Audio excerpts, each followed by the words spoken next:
Hello दोस्तों, मैं दीपा शानकार संस्कृत सौर्य चैनल पर आपका स्वागत करती हूँ।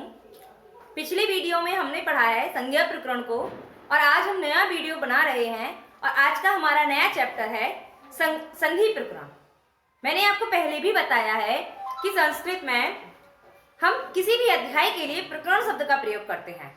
हमने वो प्रकरण जहाँ संज्ञाओं का प्रयोग हुआ था उसे संज्ञा प्रकरण कहा था और अब जहाँ पर हम संधि पढ़ने वाले हैं उस अध्याय को हम संधि प्रकरण कहेंगे।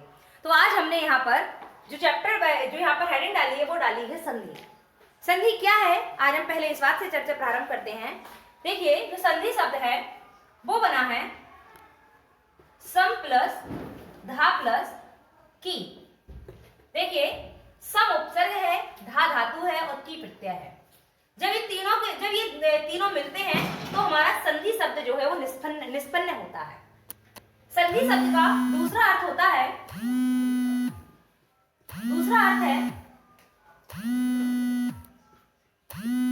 संहिता। अगर हम संधि को संहिता कह दें तो कुछ अलग नहीं होगा, क्योंकि हमने पिछले वाले वीडियो में पढ़ा था कि संहिता क्या होता है। वहां हमने बताया था आपको दो वर्णों का मेल या दो शब्दों का मेल जहां पर होता है परंतु पास होने पर समीप हो। तो यहाँ पर हमने देखा था जो संहिता शब्द का अर्थ होता है या जो संहिता है उसका मतलब था वर्णों की समीपता। जब दो वर्ण आपस में समीप होते हैं तो वे मिल जाते हैं। तो यहाँ पर हम कह सकते हैं कि संहिता का अर्थ है समीपता, और जब संहिता का मतलब ही समीपता है तो संधि का मतलब भी समीपता ही होगा। तो संधि एक ऐसा शब्द है जिसे हमने इतिहास में और संस्कृत में और हिंदी में बहुत अच्छे से सुना है। संधि हमने देखा था कि अंग्रेजों की और गांधी जी के मध्य संधि हुई थी। तो जब वो संधि हुई थी तो उसका मतलब क्या था? वहां पर जो संधि हुई थी वो विचारों की संधि हुई थी। वहां पर अंग्रेजों के विचार जो अलग थे और गांधी जी के विचार अलग थे, और उन दोनों के विचारों की शर्तों के आधार पर जो संधि हुई थी उसे संधि कहा गया। परंतु यहाँ पर जो संधि हो रही है वो वर्णों की संधि हो रही है। तो जब दो वर्ण आपस में मिलते हैं परंतु वो शर्तों के माध्यम से, तो उसे हम संधि कहते हैं। आइए मैं यहाँ पर लिख देती हूँ।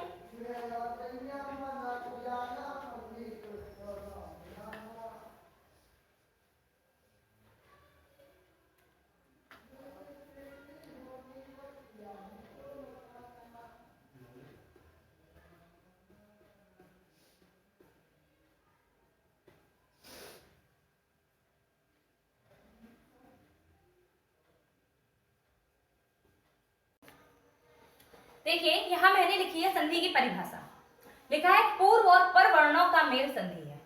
पूर्व और पर क्या है? देखिए, मैंने यहां पर लिखा है आ और मैंने यहां पर लिखा है ई। पूर्व कहते हैं पहले को और पर कहते हैं बाद को। तो पूर्व और पर दोनों वर्णों का जो मेल होगा और इनसे विकार जो उत्पन्न होगा या एक जो नया स्वर उत्पन्न होगा या एक जो नया वर्ण उत्पन्न होगा, इन दोनों का जो मेल होगा हम उसे ही संधि कहेंगे। इन दोनों का जो मेल हो रहा है हम उसे ही संधि कहेंगे। देखिए, यहाँ लिखा भी है पूर्व और पर वर्णों का मेल संधि है। अब यहाँ पर देखिए, हम अगर यहाँ पर वर्ण न लिख करके कुछ शब्द लिखते थे, जैसे मैंने यहाँ पर लिखा विद्या प्लस अर्थी,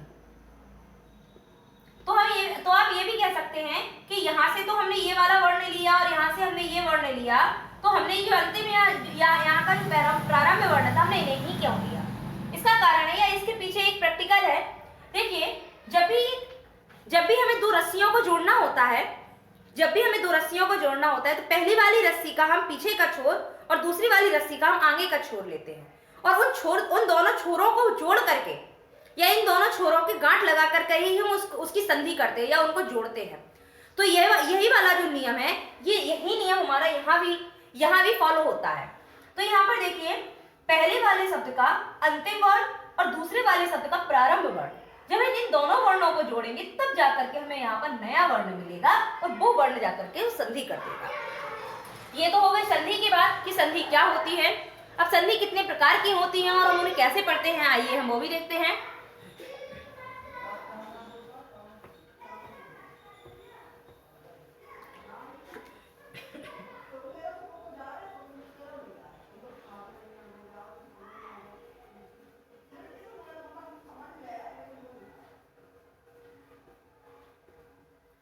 संधि 3 प्रकार की होती है। पहली स्वर संधि, दूसरी व्यंजन संधि और तीसरी विसर्ग संधि।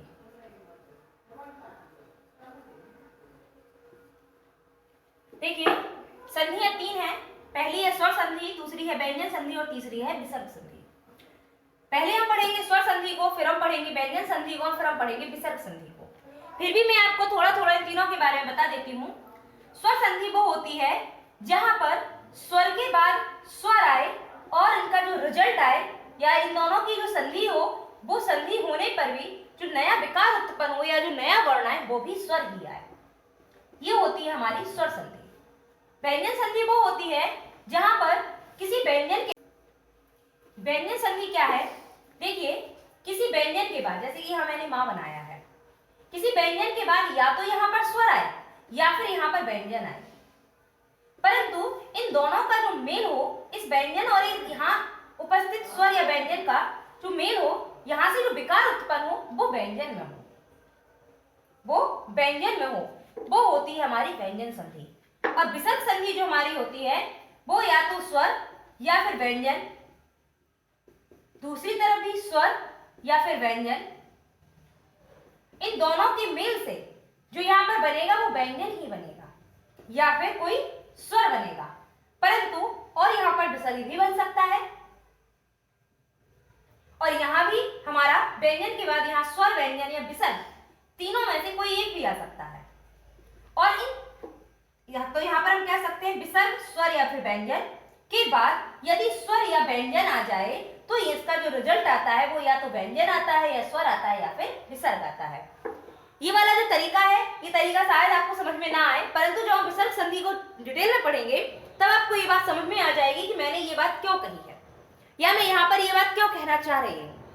खैर यहाँ पर 3 संधियां थी, 3 संधियों में अभी सबसे पहले हम स्वर संधि को पढ़ेंगे।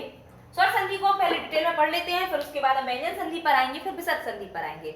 मैं आपको सारी संधियां पढ़ाऊंगी और मैं आपको विश्वास दिलाती हूँ कि मुझसे संधि पढ़ने के बाद आप कभी संधि नहीं भूलेंगे और ना ही आप कभी किसी संधि में गलती करेंगे। बस इतना याद रखिए कि मैं जो तरीका आपको बता रही हूँ आप सिर्फ उस तरीके को फॉलो कीजिए और यहाँ वहाँ की जो बातें रहती हैं या यहाँ वहाँ की जो किताबों की नई नई भाषा है या जो कठिन जो भाषा आपको समझ में नहीं आ रही है, उन भाषाओं को आप या तो भूल जाइए या आप उनको देखना छोड़ दीजिए। सिर्फ मैं आपको जो बता रही हूँ, आप यदि उस भाषा पर ध्यान देंगे तो आप जो संधि है वो कभी नहीं भूलेंगे और आपकी कभी भी संधियां गलत नहीं होंगी। आइए देखते हैं।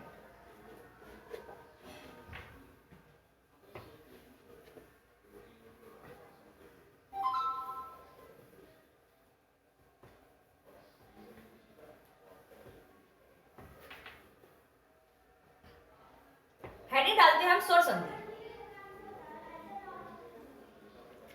स्वर संधि को सबसे पहले इसकी परिभाषा लिख लेते हैं।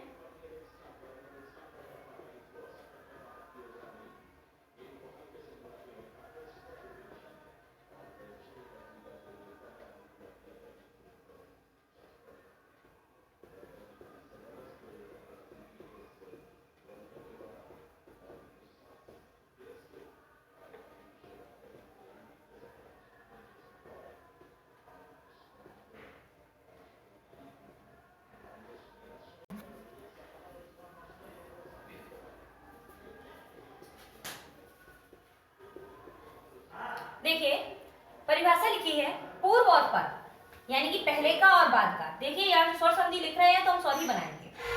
पूर्व और पर यानी कि पूर्व का और पर का, इन दोनों के स्वर में जो विकार उत्पन्न होगा, यानी कि इन दोनों के मेल से जो नया स्वर आएगा वह भी स्वर हो, उसे हम स्वर संधि कहते हैं।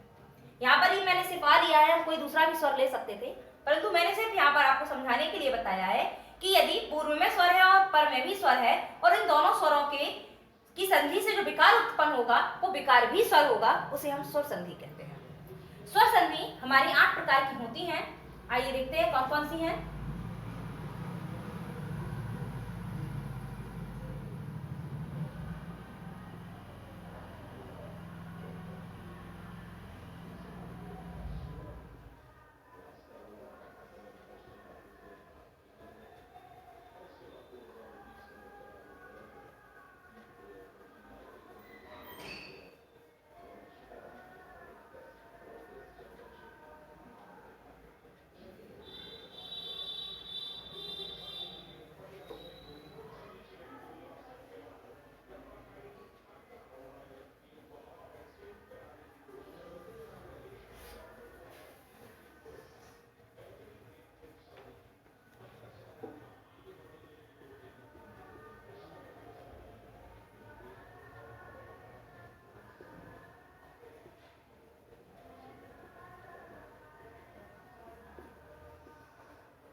हमारी सभी संधियां, मैं इनके सूत्र भी लिख देती हूँ। अका, सवर्णे, दीर्घा। चलिए पहले इन संधियों को पढ़ लेते हैं कौन कौन सी है। तो स्वर संधि के 8 भेद हैं। पहला है दीर्घ संधि, दूसरा है गुण संधि, तीसरा है वृद्धि संधि, चौथा है यण संधि, पांचवा है अयादि संधि, छठवां है पूर्व रूप संधि, सातवीं है पर रूप संधि। तो यहाँ है अयादि संधि, पूर्व रूप संधि, पर रूप संधि और प्रकृति भाव संधि। ये है हमारी 8 संधियां। जबकि हम हिंदी में केवल 5 संधियों को पढ़ते हैं। 5 संधियों में कौन कौन सी? हम इन पूर्व रूप संधि, पर रूप संधि और प्रकृति भाव, इन 3 संधियों को नहीं पढ़ते हैं हिंदी में। परंतु संस्कृत में जो संधियां होती हैं वे 8 प्रकार की होती हैं, जो कि ये लिखी हुई हैं। आइए इनके सूत्र भी लिख लेते हैं। दीर्घ संधि का जो सूत्र है वो है अका सवर्णे दीर्घा। गुण संधि का जो सूत्र है वो है आद गुणा। वृद्धि संधि का जो सूत्र है वो है वृद्धि रेचि। यण संधि का, अयादि संधि का सूत्र है एचो आई वायवा। पूर्व रूप संधि का सूत्र है एं पदांता तति। पर रूप संधि का सूत्र है एंगी पर रूपम। प्रकृति भाव संधि का सूत्र है प्लुत प्रज्ञा अचि नित्यम। ये हो गई हमारी 8 स्वर संधियां और उनके सूत्र। तो हम कहेंगे कि जहां पर स्वर के बाद स्वर आए और उनका जो रिजल्ट है या जो विकार है वो भी स्वर हो, उसे हम स्वर संधि कहते हैं। और स्वर संधि जो होती हैं वे हमारी 8 प्रकार की होती हैं और उन 8 प्रकार के जो सूत्र हैं मैंने यहाँ पर वो भी लिख दिए हैं। आइए अब हम यहाँ पर जो हमने 8 संधियां लिखी हैं उसमें सबसे पहली संधि है दीर्घ संधि। हम इसे पढ़ते हैं।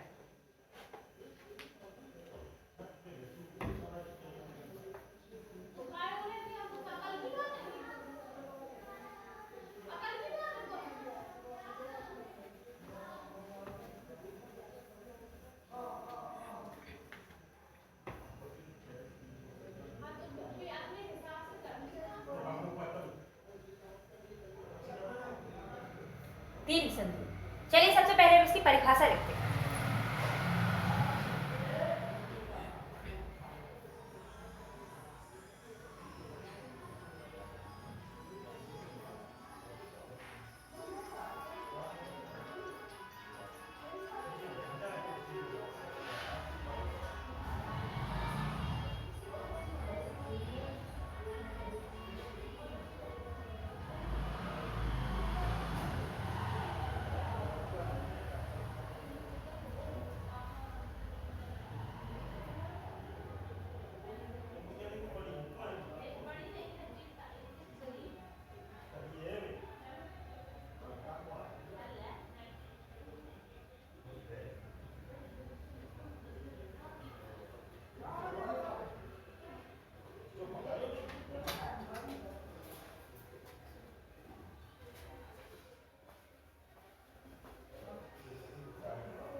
देखिए मैंने परिभाषा लिखी है।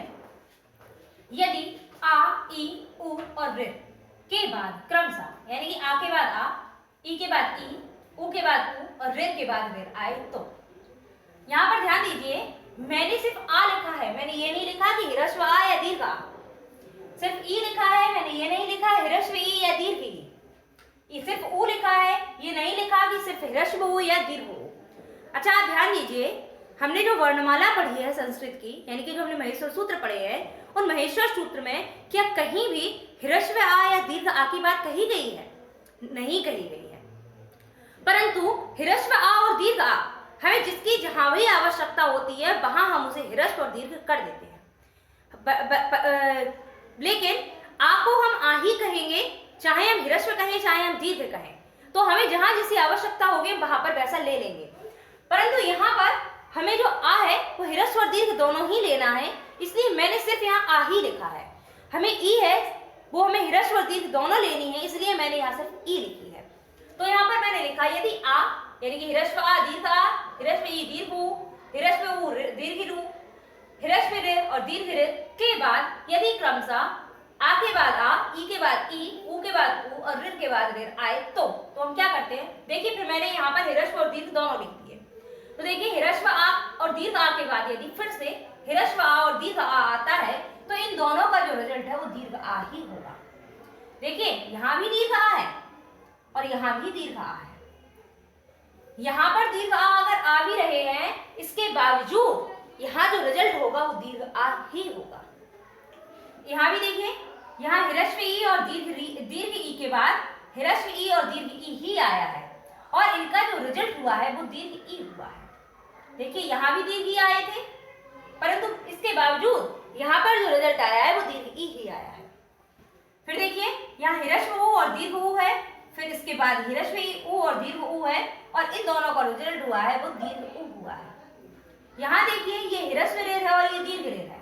देखिए ह्रस्व ऋ और दीर्घ ऋ में अंतर क्या है, ह्रस्व ऋ जो होता है उसमें ई वाला जो चिन्ह है वो एक होता है, परंतु जो दीर्घ ऋ होता है उसमें ये जो चिन्ह होते हैं ये दो होते हैं। देखिए दो, ऐसे लगता है जैसे कि यहाँ पर हा लटका हुआ हो, यहाँ पर हा लटका हुआ हो। जब ये इस तरह से दिखता है तो ये दीर्घ ऋ होता है। तो देखिए मैंने यहाँ वही बनाया है, ह्रस्व ऋ या दीर्घ ऋ के बाद यदि फिर से ह्रस्व ऋ और दीर्घ ऋ ही आ जाए फिर भी इनका रिजल्ट जो होगा वो दीर्घ ऋ ही होगा। कैसे होगा, आइए मैं इनको एक एक एग्जाम्पल के थ्रू समझाती हूँ आपको।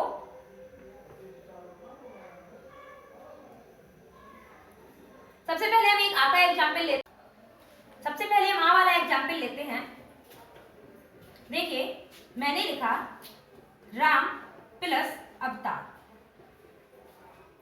अभी अभी हमने देखा था किसी भी शब्द के यानी कि पहले वाले शब्द का हम अंतिम वर्ण लेते हैं और पर वाला जो शब्द है उसका हम प्रारंभिक वर्ण यानी कि सबसे आगे वाला वर्ण लेते हैं। तो हमें देखिए यहाँ पर एक स्वर को देखना है, स्वर संधि पढ़ रहे हैं क्योंकि तो हमें यहाँ स्वर चाहिए। तो देखिए माँ में आ लगा हुआ है, हमने यहाँ से आ उठाया और ये यहाँ पर भी आ था, हमने इस आ को भी उठा लिया।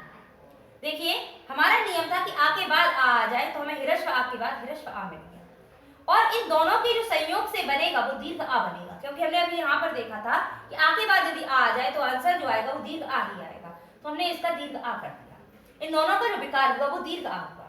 अब देखिए यहाँ पर ये जो दीर्घ आ हुआ है हम इस आ से इस संधि को कैसे जोड़ेंगे, बहुत ध्यान से देखिए। हमने जब यहाँ से आ उठा लिया है, कहाँ से, माँ से, तो क्या हम इस माँ में हलंत नहीं लगा देंगे। इस माँ, ये जो माँ है ये व्यंजन है, जब इस व्यंजन से हमने स्वर ले लिया तो ये अकेला व्यंजन ही तो बचा है और जिस व्यंजन के पास स्वर नहीं होता है उसमें हलंत लगा देते हैं। तो यहाँ ये जो माँ है हमने इसमें हलंत लगा दिया। जब हमने इस माँ में हलंत लगा दिया तो ये अधूरा हो गया और यहाँ से हमने आ उठाया था, तो यहाँ पर जो बचा है वो चाहे होता, हमने यहाँ पर लिख दिया होता। और ये जो दोनों शब्द हमने जो छोड़ दिए हैं, हमने इन दोनों शब्दों के संयोग से ये एक नया वर्ण बनाया है। ये जो नया वर्ण हमने बनाया है वो बनाया है दीर्घ आ। ये जो दीर्घ आ है, हमने ये जो आ है हमें वहां जोड़ना है जहां इसकी आवश्यकता है। तो हम देखेंगे कि यहाँ पर ये जो माँ है ये अधूरा पड़ा हुआ है, यानी कि इसको स्वर की आवश्यकता है। तो इस आ को हम इस माँ को दे देंगे। जब हमने इस माँ को ये आ दिया तो हमने यहाँ पर बड़ा का डंडा लगाया और हमारी संधि बन गई रामा अवतार। हमारी संधि बन गई रामा अवतार। फिर से देखिए एक बार, यहाँ से हमने आ लिया था, हमने यहाँ से आ लिया था, हमने इन दोनों आ को जोड़ करके दीर्घ आ बनाया। इसके बाद हमने माँ से आ ले लिया था, इसलिए हमने माँ को अकेला लिखा यानी कि हलंत के साथ लिखा। और यहाँ से हम ये जो आ ले चुके थे तो हमारे पास बचा था अवतार शब्द, तो हमने अवतार लिख लिया। इन दोनों के संयोग से जो आ बनाया था, इस आ को हमने उसे दिया जिसे इसकी आवश्यकता थी और इसकी आवश्यकता थी माँ को, इसलिए हमने माँ में लगा दिया दीर्घ आ और हमारी संधि बन गई रामा अवतार। आई होप आप लोगों को समझ में आ गया होगा। चलिए एक और एग्जाम्पल उठाते हैं। हमने लिखा प्लस आत्मा। देखिए यहाँ पर ये जो हा है इसमें दीर्घ आ है, हमने यहाँ लिख लिया दीर्घ आ।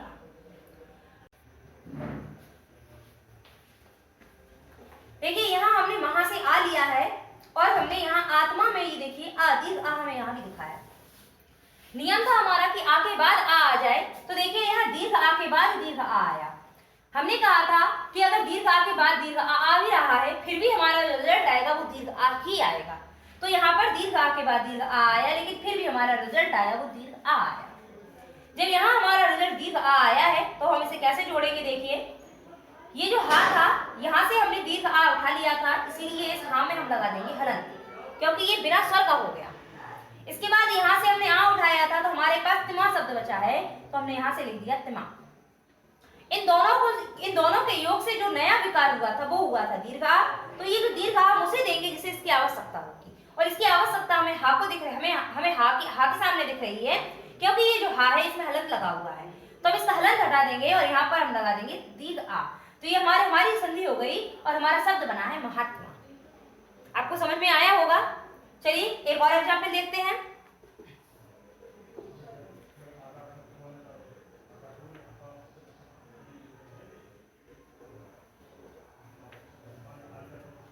देखिए हमने लिया विद्या प्लस अर्थी। हमने लिया विद्या प्लस अर्थी। देखिए विद्या में दीर्घ आ है, विद्या में दीर्घ आ है, और यहाँ पर देखिए हमें ह्रस्व आ मिला है। तो देखिए दीर्घ आ के बाद ह्रस्व आ आया, परंतु जो रिजल्ट आएगा वो हमारा दीर्घ आ ही आएगा। तो हमने यहाँ दीर्घ आ बना दिया। यहाँ पर जो दिया था इसमें से हमने आ लिया था, इसलिए हमने इस दिया में हलंत लगा दिया। यहाँ से हमने आ लिया था तो हमारे पास थ्री शब्द बचा है, तो हमने थ्री ले लिया। इन दोनों को जोड़ने पर हमें दीर्घ आ मिला है, तो दीर्घ आ उसे देंगे जिसे इसकी आवश्यकता होगी, और इसकी आवश्यकता इस समय ध्या को है। तो हमने इस ध्या में बड़ा का डंडा लगा दिया, यानी कि दीर्घ आ लगा दिया, और ये हमारी संधि बन गई विद्यार्थी। आप लोगों को समझ में आ गया होगा। चलिए अब हम ई वाला एग्जाम्पल देखते हैं।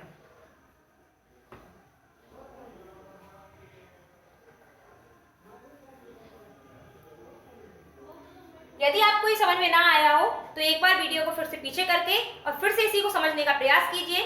हो सकता है एक बार में समझ में ना आए, जो पहली बार संस्कृत पढ़ रहे हैं हो सकता है उनको एक बार में समझ में ना आए, तो वो वीडियो को एक से दो बार देखें। मेरा दावा है कि आपको वीडियो जो संधि है वो समझ में जरूर आ जाएगी। चलिए ये वाला एग्जाम्पल लेते हैं। मैंने लिखा नदी प्लस ईसा। यहां देखिए दा में बड़ी की मात्रा लगी है, यानी कि दीर्घ ई, हमने ये लिख ली।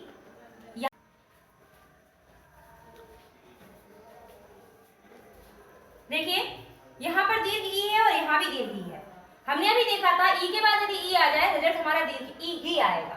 तो हम यहाँ पर हमने देखा यहाँ दीर्घ ई है, फिर दीर्घ ई है, इनका जो रिजल्ट आएगा वो दीर्घ ई ही आएगा। तो देखिए जब हमने यहाँ पर रिजल्ट निकाल लिया, इनका विकार कर दिया, तो हम इसे जोड़ते हैं। हमने दाम ऐसे ई लिया था, इसीलिए हमने दाम में लगा दिया हलंत।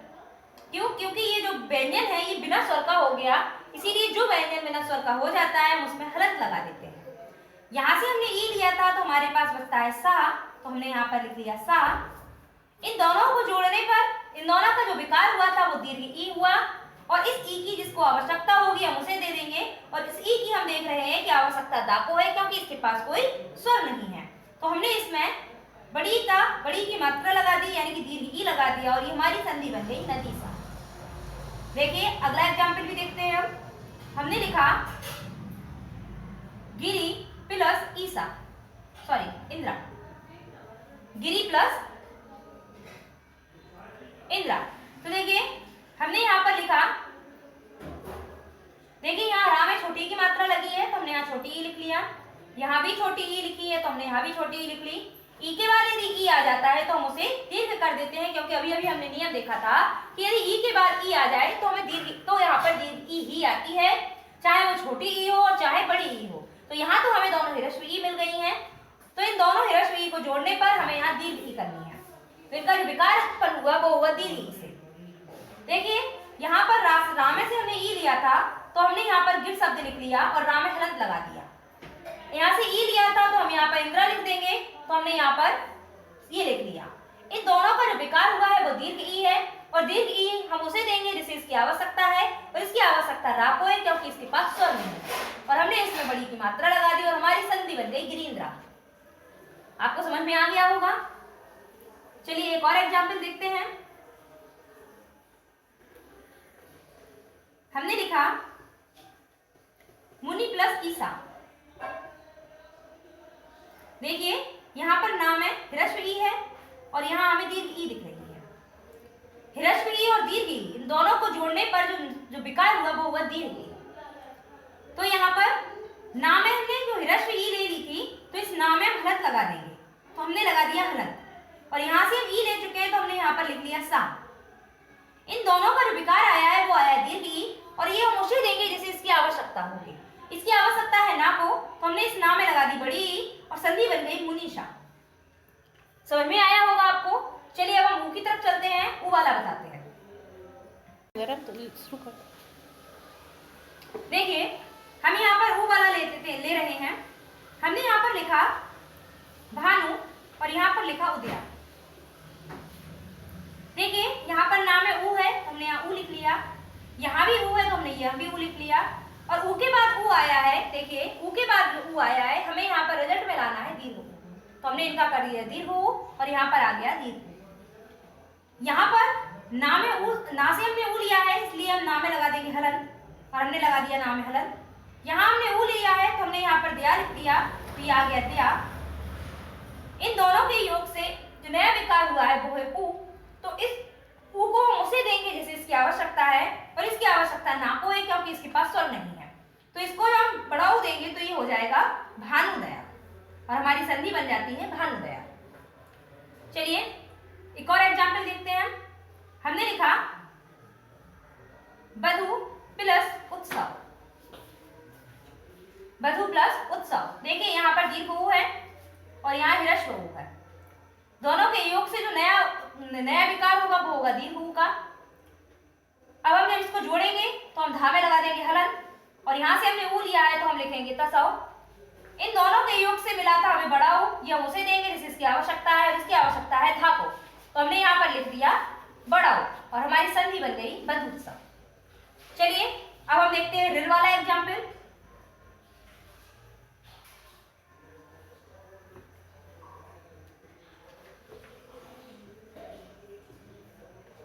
देखिए मैंने लिखा पितृ प्लस ऋण।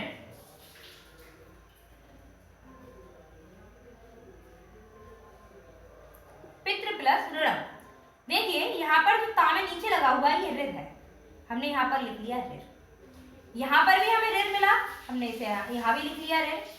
इन दोनों का जो योग हुआ वो हुआ दीर्घ ऋण, हमने यहाँ पर लिख लिया।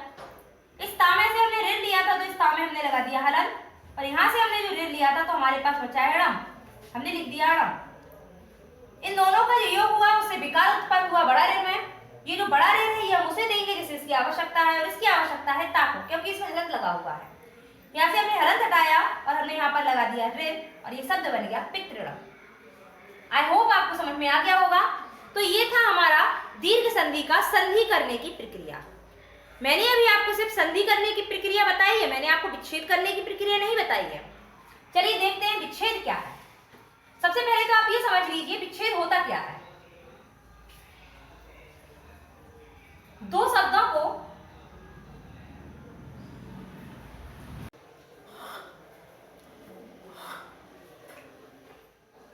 यहां मैंने लिखा है विच्छेद। विच्छेद क्या है?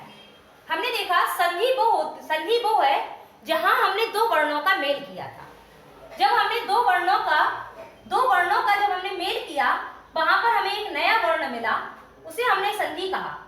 परंतु अब हमें जो ये नया वर्ण मिला है इस नए वर्ण का उल्टा कर देना, यानी कि इस नए वर्ण से या जो वर्ण है इसी वर्ण को दो भिन्न भिन्न वर्णों में तोड़ देना ही संधि है। हमने भी कहा था कि संधि को हम समीपता कह सकते हैं, तो उसी प्रकार से जो संधि है, संधि का विपरीत अर्थक हुआ विच्छेद। तो जब समीप है, समीप का विच्छेद या जो विपरीत अर्थक होगा वो होगा दूर करना। समीप का जो विपरीतार्थक होता है वो होता है दूर। तो जब हमने वर्णों में यहाँ पर समीपता की है तो विच्छेद में वर्णों को दूर कर देंगे। तो यहाँ पर जो नया वर्ण हुआ है उसी वर्ण से हम दो नए अलग अलग वर्णों को कर दें, यानी कि वर्णों को दूर कर दें, तो वही हमारा विच्छेद कहलाता है।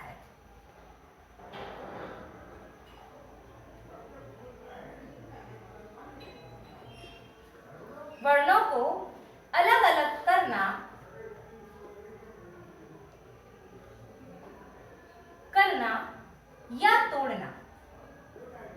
या तोड़ना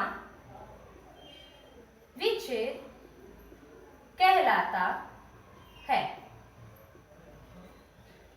देखिए यहां पर ये जो नियम लिखा है, ये नियम लिखा है हमारा संधि करने के लिए।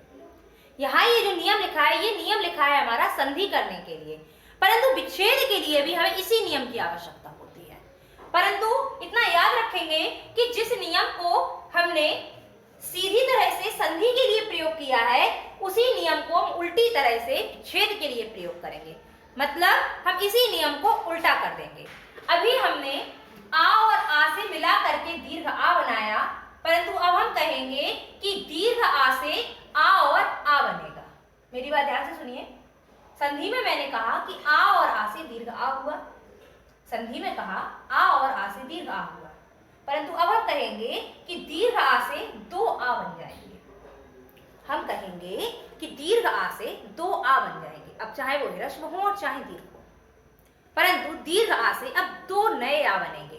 परंतु यहाँ पर हमने क्या किया था, दो आ से एक दीर्घ आ बनाया था, यानी कि इन दोनों आ को हमने जोड़ करके एक दीर्घ आ बनाया था।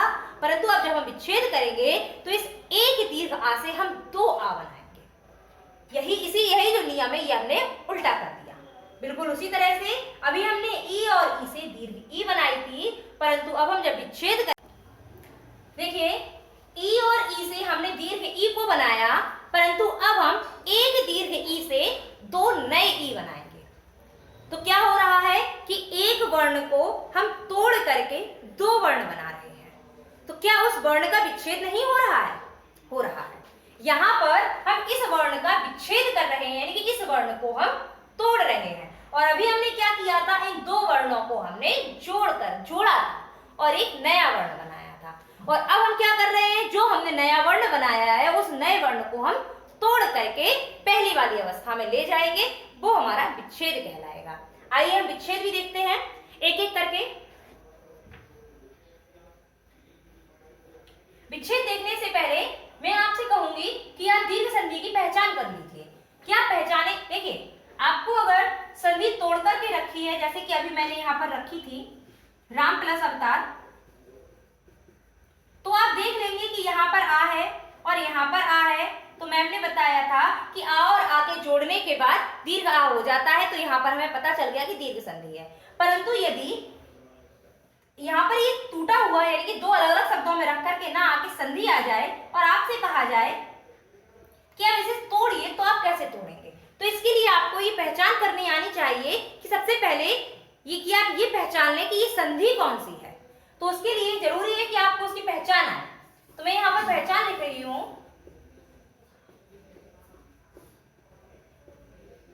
यदि संधि में दीर्घ आ, दीर्घ ई, दीर्घ उ और दीर्घ रे आ जाए,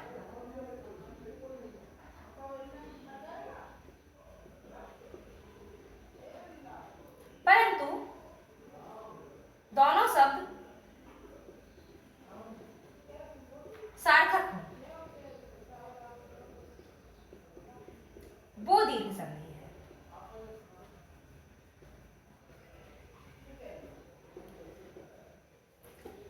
चलिए मैंने लिखा यदि संधि में दीर्घ आ, दीर्घ ई, दीर्घ उ या दीर्घ रे आ जाए, परंतु जो दोनों शब्द हो फिर शब्द उसके सार्थक हो। सार्थक क्या होता है, चलिए मैं बताती हूँ। मैं यहाँ पर कुछ संधियां लिख लेती हूँ पहले। जैसे मैंने यहाँ पर लिख ली, यही लिख लेती हूँ मैं रामावतार, मैंने लिखा गिरीशा, मैंने लिखा बधूत्सवा और मैंने लिखा मात्रणा। ध्यान से देखिए, पहले हम इसकी पहचान करते हैं। दीर्घ आ, दीर्घ ई, दीर्घ ऊ और दीर्घ ऋ होना चाहिए। चलिए देखते हैं। देखिए हमें इसमें दीर्घ आ मिल गया, इसमें हमें दीर्घ, यहाँ देखिए हमें दीर्घ आ मिला, यहाँ हमें दीर्घ ई मिला, यहाँ हमें दीर्घ ऊ मिला और यहाँ हमें दीर्घ ऋ मिला। सबसे पहले तो हमने ये पहचान कर ली कि हाँ ये दीर्घ संधि है। अब जब हम इसे, अब यहाँ पर दूसरा शब्द लिखा है, दूसरी बात लिखी है, परंतु दोनों शब्द सार्थक हों। दोनों शब्द तो तब होंगे जब हम इस संधि को तोड़ पाएंगे। तो आइए पहले हम इसे तोड़ते हैं। जहां पर हमें ये पहचान दिख जाए, हमें इस संधि को वहीं से तोड़ना है। ये हमें जहां पर दीर्घ आ मिल गया, हम इसे यहीं से तोड़ देंगे। हमें दीर्घ ई जहां मिल जाए, हम इसे वहीं से तोड़ेंगे। जहां हमें दीर्घ ऊ मिल जाए, हम इसे वहीं से तोड़ेंगे। जहां हमें दीर्घ ऋ मिल जाए, वहां हम इसे वहीं से तोड़ेंगे। देखिए हमने क्या कहा था, जब दीर्घ आ आया तो दीर्घ आ ने स्वयं को दो भागों में तोड़ दिया और दोनों तरफ दो भागों में जब तोड़ा है तो दोनों ही भाग उसके आ में बट गए। दोनों ही भाग जो है उसके आ में बट गए। तो यहाँ पर जब हमें ये दीर्घ आ दिख रहा है तो जब हम इसे तोड़ेंगे तो क्या इसके दोनों भाग आ में नहीं बटेंगे? जब हम इसके दोनों भागों को आ में बांटेंगे तो हम यहाँ पर देखेंगे कि एक तरफ तो हमने लिख दिया राम और दूसरी तरफ ये जो आ था तो हमने यहाँ पर बना लिया आ और यहाँ पर हमने लिख दिया बचा हुआ अवतार। संधि हमारी टूट गई और बन गया राम प्लस अवतार। देखिए अब हम इसकी जो दूसरी लाइन थी वो बताते हैं। दूसरी लाइन जो इसमें है, इसमें लिखा है परंतु इसके जो दोनों शब्द हैं वो सार्थक हो। देखो यहाँ हमें दो शब्द मिल गए। यहाँ पर ये जो हमें दो शब्द मिले हैं इनके लिए इसने कहा है कि ये जो दोनों शब्द हैं ये सार्थक होने चाहिए। सार्थक का मतलब है सा प्लस अर्थक, यानी कि ये अर्थ के साथ हो। इन दोनों शब्दों का कोई ना कोई अर्थ होना ही चाहिए। हमें राम का अर्थ पता है और हमें अवतार का अर्थ भी पता है, मतलब ये जो संधि है ये हमारी सही ढंग से टूट चुकी है, यानी कि इस संधि का विच्छेद जो है वो बिल्कुल सही हुआ है। तो जब हमें यहाँ पर हमने इसको तोड़ दिया तो ये हमारी जो संधि है उसका विच्छेद हो गया। देखिए अब हम इसे तोड़ते हैं। यहाँ भी देखिए, यहाँ देखिए हमें दीर्घ ई मिल गया। जब हमें दीर्घ ई मिला है तो हम क्या करेंगे, इसे भी दो भागों में तोड़ेंगे और दो भागों में जब हम तोड़ेंगे तो इसके दोनों तरफ ये ई और ई कर देंगे। तो देखिए हमने यहाँ पर लिखा गिरी और यहाँ पर हमने लिखा ईसा। देखिए अब जब हम इसकी सार्थकता की बात करते हैं तो गिरी का मतलब होता है पर्वत और ईसा का मतलब होता है ईश्वर। तो ये दोनों ही जो शब्द हैं इनका कोई ना कोई अर्थ है। चलिए एक और बात समझा देती हूँ। आपने देखा होगा कि मैंने यहाँ पर ह्रस्व ई लिया और यहाँ पर दीर्घ ई लिया। जब हम यहाँ पर दीर्घ ई भी ले सकते थे और यहाँ ह्रस्व ई भी ले सकते थे, या दोनों तरफ ही हम ह्रस्व ई और दोनों तरफ ही दीर्घ ई ले सकते थे, परंतु मैंने यहाँ पर ह्रस्व और यहाँ दीर्घ ही क्यों लिया? इसका कारण है इस शब्द की सार्थकता। क्योंकि जो गिरी शब्द है, अगर हम इसमें यहाँ पर देखिए, अगर हमने रा में बड़ी की मात्रा लगा दी तो इस गिरी का जो मतलब होता है वो गिरना हो जाता है, जिसे हम हिंदी में प्रयोग करते हैं, पेंसिल गिरी, लड़की गिरी। तो यहाँ पर ये जो गिरी है इसका मतलब गिरना, मतलब फॉल से हो जाएगा, परंतु इस गिरने से कोई अर्थ नहीं है, इसीलिए हमने यहाँ पर वो शब्द लिया है जिसका कोई अर्थ हो। और यहाँ पर हमें ह्रस्व ई लगा करके गिरी का मतलब, गिरी का जो अर्थ है वो प्राप्त होगा पर्वत से। वहीं पर यदि हम इस ई को ह्रस्व ई कर देते तो ये ईसा शब्द बन जाता और ईसा शब्द का कोई अर्थ होता ही नहीं है, इसीलिए हमने इसमें दीर्घ ई लगा दिया। तो इसका जो शब्द है, ये जो शब्द है ये सार्थक हो गया, यानी कि इसका हमें कोई अर्थ मिल गया। यही कारण है कि जहां हमें ह्रस्व ई की आवश्यकता होती है शब्द को सार्थक करने में या शुद्ध करने में, वहां हम ह्रस्व कर लेते हैं, और जहां हमें दीर्घ की आवश्यकता होती है वहां हम शब्द को शुद्ध करने के लिए दीर्घ को ले लेते हैं। तो यहाँ भी हमने ऐसा ही किया है और यहाँ पर ये जो गिरीसा शब्द था इसका विच्छेद हो गया। देखिए यहाँ भी हमें दीर्घ ऊ मिला है पहचान के हिसाब से, तो हमें पता चल गया ये दीर्घ संधि है। जब ये दीर्घ संधि है तो हम क्या करेंगे, इस ऊ को तोड़ेंगे। जब हम ऊ को तोड़ेंगे तो हमें दोनों तरफ ही दो ऊ लाने पड़ेंगे, क्योंकि हम इसका विच्छेद कर रहे हैं। तो जहां दो ऊ लाएंगे तो एक तरफ तो हमने बधू लिख दिया और दूसरी तरफ हमने ऊ बना करके उत्सव लिख दिया। देखिए वही बात है, यदि हम यहाँ पर ऊ की मात्रा लगा देते तो इस बधू का कोई मतलब नहीं होता है, परंतु इस बधू का मतलब होता है। जैसे ही हम यहाँ पर अगर बड़ा ऊ बना देते, यदि हम यहाँ पर बड़ा ऊ बना देते तो इस उत्सव का कोई मतलब नहीं होता है, इसीलिए हमने यहाँ पर सिर्फ ह्रस्व ऊ रहने दिया और इसको सार्थक बना दिया और ये बन गया बधू प्लस उत्सव। और ये जो हमारी संधि है वो टूट गई, यानी कि विच्छेद हो गया। बिल्कुल ऐसे ही यहाँ पर देखिए दीर्घ ऋ है, तो हम क्या करेंगे, दोनों तरफ एक एक ऋण ले लेंगे, एक ऋण इस तरफ लिया, एक ऋण इस तरफ लिया और हमारा बन गया मात्र प्लस ऋण। और ये हमारी जो संधि है वो टूट गई, यानी कि इसका विच्छेद हो गया। आई होप आपको संधि करना और तोड़ना दोनों ही आ गया होगा, आप दोनों ही चीजें सीख गए होंगे। चलिए अब थोड़ी हम बात करते हैं सूत्र की। सूत्र की। यहाँ पर जो मैंने सूत्र लिखा है, देखिए यहाँ पर ये जो मैंने आपको नियम बताया है या इतना लंबा चौड़ा जो मैंने समझाया है, ये मुझे पता कैसे चला? ये मुझे पता चला है एक सूत्र के माध्यम से। वो सूत्र है अकः सवर्णे और दीर्घा। यहाँ पर ये जो सूत्र है, इतनी पूरी जो व्याख्या है, ये पूरी की पूरी व्याख्या सिर्फ और सिर्फ इस सूत्र में है। और इसी सूत्र को हमारे वैयाकरणों ने इतना विस्तृत समझाया है कि उस विस्तृत समझाने के या ये कह लीजिए इस छोटे से सूत्र में इतना बड़ा नियम लगा हुआ था, या इतनी बड़ी व्याख्या छिपी हुई थी कि उसे हमारे वैयाकरणों ने उजागर किया है, तब जाकर के हमें ये संधि समझ आई है। आइए मैं आपको वही समझाती हूँ। सबसे पहले इसमें लिखा है अकः। यहाँ जो देखिए सबसे पहले यहाँ पर लिखा है अकः। अकः का मतलब है अप्रत्याहार। हमने जो प्रत्याहार पढ़े हैं उसमें हमने अयूर सूत्र से लेकर से पहले सूत्र से और ऋर्लिक सूत्र जो दूसरा है उस सूत्र तक के जो वर्ण है उसको हमने अप्रत्याहार में रखे हैं। और अप्रत्याहार में जो वर्ण आते हैं वो आते हैं आ, ई, उ, ऋ और लिर। ये वर्ण जो है हमारे, ये अप्रत्याहार में आते हैं। सूत्र कह रहा है यदि अक के बाद सवर्ण, सवर्ण का मतलब है समान वर्ण, समान वर्ण यानी कि जो वर्ण, अच्छा ये बताइए इस आ का समान वर्ण क्या ई होगा या इस ई का समान वर्ण आ होगा? नहीं होगा। आ का समान वर्ण आ ही तो होगा, या ई का समान वर्ण ई ही तो होगा, उ का समान वर्ण उ ही तो होगा, और ऋ का समान वर्ण ऋ होगा, और लिर का लिर होगा। इतनी बात समझ में आई? तो इन्होंने कहा यदि अक प्रत्याहार के बाद उसके सवर्ण आ जाए तो हम उनका दीर्घ कर देते हैं। देखिए यदि आ के बाद आ जाए तो इस आ का हम दीर्घ कर देंगे, ई के बाद ई आ जाए तो दीर्घ कर देंगे, उ के बाद उ आ जाए तो दीर्घ उ कर देंगे, यदि ऋ के बाद ऋ आ जाए तो दीर्घ ऋ कर देंगे। परंतु याद रखिए कि लिर का तो दीर्घ होता ही नहीं है।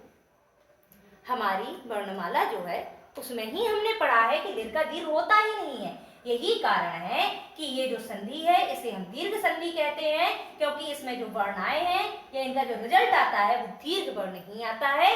और ये जो लिर है इसका दीर्घ होता ही नहीं है, इसीलिए अप्रत्याहार में होने के बावजूद ये जो लिर है ये दीर्घ संधि में नहीं आता है। तो आपको सूत्र समझ में आया होगा। यदि अक प्रत्याहार के बाद उसके ही समान वर्ण आ जाए तो उनका हम दीर्घ कर देते हैं। तो देखिए आ के बाद आ आया, ई के बाद ई आया, उ के बाद उ आया और ऋ के बाद ऋ आया।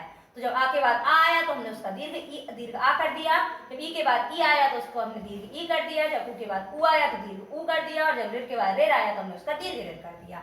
यही जो नियम है वो मैंने यहाँ पर लिखा था और उस नियम को मैंने आपको इतने विस्तार से समझाया था। आई होप आपको दीर्घ संधि अच्छे से समझ में आ गई होगी। यदि आपको कहीं पर कोई भी कंफ्यूजन रह गई हो तो वीडियो को फिर से देख लीजिए एक बार। आपकी जो भी कंफ्यूजन है या जो भी डाउट्स है वो सारे क्लियर हो जाएंगे, क्योंकि मैंने वीडियो में सारी बात बता दी है। इसके बावजूद भी यदि आपके कोई प्रश्न हो तो आप उन्हें कमेंट बॉक्स में डालें, मैं उनके आपको उत्तर दूंगी। और कल हम पढ़ेंगे अगली संधि, गुण संधि और वृद्धि संधि। धन्यवाद।